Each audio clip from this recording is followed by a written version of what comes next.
Hello, my name is James Chapman, and I'm going to talk to you today about how we can use novel methods and techniques to better understand the inference between individual, biophysical, and population data in relation to renewable EIAs, wider scale GES, and population impact models.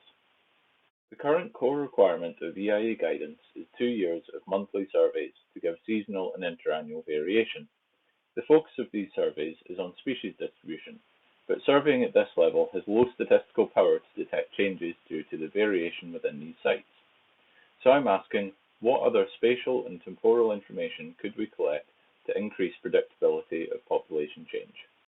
Considering habitat as a predictor will be beneficial, as habitat usage varies between species, driven by benthos and water column biophysical variables. Areas targeted for development have a high degree of variation, but have become predictable with the development of 3D models such as FVCOM shown here. These models give temporal and spatial data not previously utilized in relation to species distributions at development sites. The first stage of this work was to compare 5 areas of FVCOM data. These areas were chosen considering development location, platform deployment location, known tag data, and known areas of hydrodynamic change. Secondly, 2 spatially and temporally contrasting survey methods are compared. One, an intensive 4-day survey in 2018 on Marine Scotland Science vessel Scotia, which over 4 days continuously circled the island, passing through the inner sound against the tide, with each circuit taking around 1.5 hours. This mobile survey was compared to the flowback point deployment at the Magen site, which was battery powered, covering just over 10.5 days.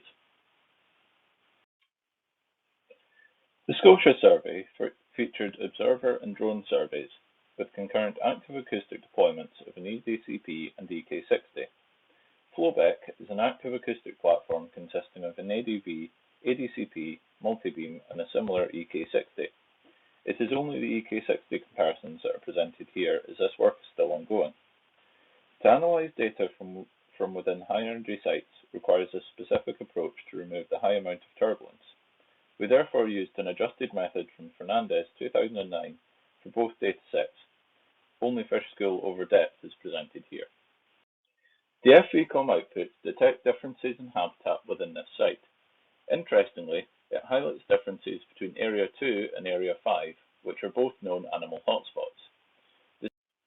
The spatial Scotia fish data, subsetted to the inner sound, picks up the same important factor, identifying the known hotspot in Area 2, as well as the near structure fish school aggregations, as previous work at other sites has demonstrated, in Area 1. Overall, however, the flowback deployment provides a more useful dataset, with the Scotia dataset likely missing the important top layer of fish presence. These outputs highlight the greater need for a variety of temporal and spatial data to detect changes over time, as having enough data to link to animal presence will be key at the population level. So the process of a potentially revised approach to EIA data collection would begin with investigating 3D model predictions of habitat, with consideration of available tag data to identify areas of interest. This would inform short, intensive surveys, much like the Scotia method described here, consisting of concurrent data collection to provide information on fine-scale relationships.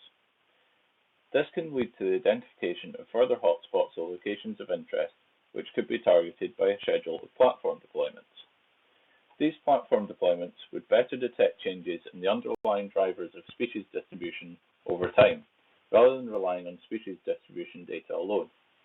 Fine-scale relationships will be linked to state space habitat to population models, which is my current area of work. Thank you for listening to my presentation. If you have any questions, feel free to email me or to contact me on Twitter. Also, please see James Slingsby and Anna Kuto's presentation that are linked to this work.